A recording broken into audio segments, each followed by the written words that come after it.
afetler kapsamında daha iyi bir yıl geçirdik. Çünkü 2020 yılı bizim için oldukça sıkıntıların yaşandığı, depremin yaşandığı bir yıl oldu. Bizim için adeta bir hüzün yılı gibi geçti. 2021 yılında 3434 operasyon düzenlenmiş. Bir önceki yıla göre artışımız %34. Etkisiz hale getirilen terörist sayısı 2020 yılında 26 iken 2021 yılında 12 olmuş. Yakalanan bölücü terör örgütü mensup sayısı da bir önceki yıl 9 iken bu yıl 12. Bir de FETÖ paralel devlet yapılanması örgütüne karşı da bu sene 263 operasyon düzenlenmiş. 263 kişi hakkında işlem veya da tutuklama yapılmış. Narkotik suçlarla ilgili 1520 olayımız gerçekleşti. Bir önceki yıla göre %14 artışımız var. Yakalanan şüpheli sayısı bu sene 1924 kişi. Bir önceki yıla hemen hemen aynı %10 bir artışımız var. Tutuklanan şahıs ise 369. Çok az bir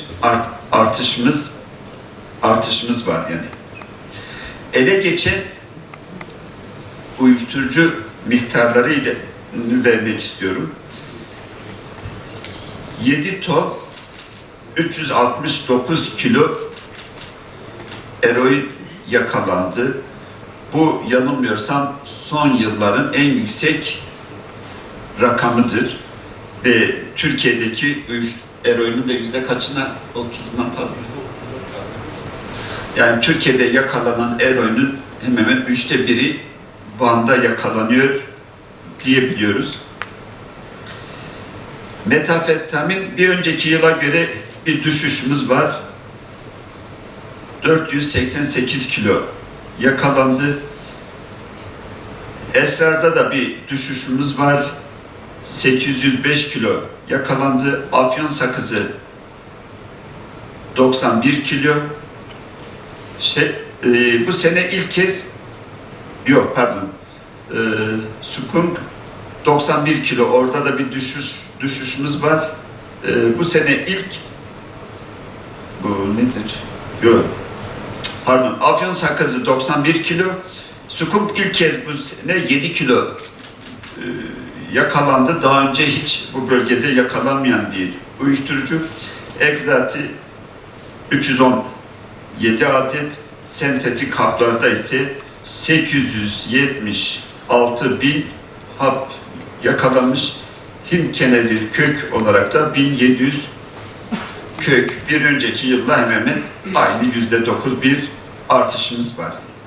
Göçmen kaçakçılığı bütün dünyanın, Türkiye'nin gözü bandadır. Bir önceki yıl meydana gelen olay, yani adli kayıtlara geçen 505 olayımız vardı. Bu sene 1394 olayımız var. %150 civarında bir artışımız var. Yakalanan organizatör sayısı bir önceki yıl 607 iken bugün itibariyle 1962 tane organizatör yakalandı. Burada %200 civarında bir artışımız var. Tutuklanan organizatör sayısı ise 685. Burada da bir önceki yıla göre %100'ün üzerinde bir artışımız var. Bu sene ilk kez bir uygulama, özellikle Van merkezde bu düzensiz göçmenlerin alıkonulduğu, saklandığı şok ev dediğimiz bu evlerden 163 tanesini yıktırdık. Daha önce böyle bir uygulamamız olmadığı için bu ilk kez oldu. Dolayısıyla kıyaslama imkanımız da yok. Bu sene düzensiz göçmen suçunda kullanılan 955 araca el konuldu. Bunlar taksi olabiliyor, minibüs olabiliyor, otobüs olabiliyor, kamyon olabiliyor. Bazen çimento taşıyan araçlar da olabiliyor. 8 adette deniz aracı, bunlar tekne ve bot şeklinde. Bu sene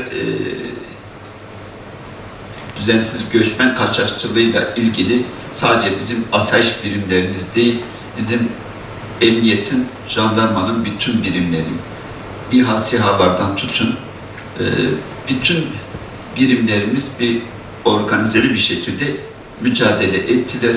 Burada bize sınır birliğinde ciddi bir desteği oldu. Milli İstihbarat Teşkilatı'nda ciddi bir desteği oldu. Bütün kurumlarımız organizeli bir şekilde çalıştılar.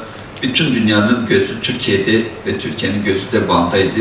Afganistan'daki gelişmelerden dolayı Türkiye'ye doğru ciddi bir göç dalgasının gelebileceği ama alınan tedbirler sayesinde sınırda geçişlerin çok zorlaştığı, neredeyse imkansız hale geldiği algısı hem Afganistan'da hem bütün dünyada oluşunca göç dalgası bura yerine başka bölgelere yayıldı ve bunun içinde bizim bu sene muhatap olduğumuz göçmen sayısı aslında bir önceki yıla göre daha fazla olduğunu söyleyemeyiz. Biz bu sene sınırda yaklaşık 120 binin üzerinde göçmeni engelledik. Ama bu 120 bin göçmenin çoğu mükerrer. Yani bizim bugün Çaldıran'dan engellediğimiz kişi 3 gün sonra Özalp'tan şansını deniyor. Özalp'ta engellediği zaman Saray'dan şansını engelleyebiliyor. Yani çok mükerrer de olabilir. Yaklaşık yakaladığımız, içeride yakalayıp işlem yaptığımızda 15 bin civarında düzensiz göçmen yakaladık yani.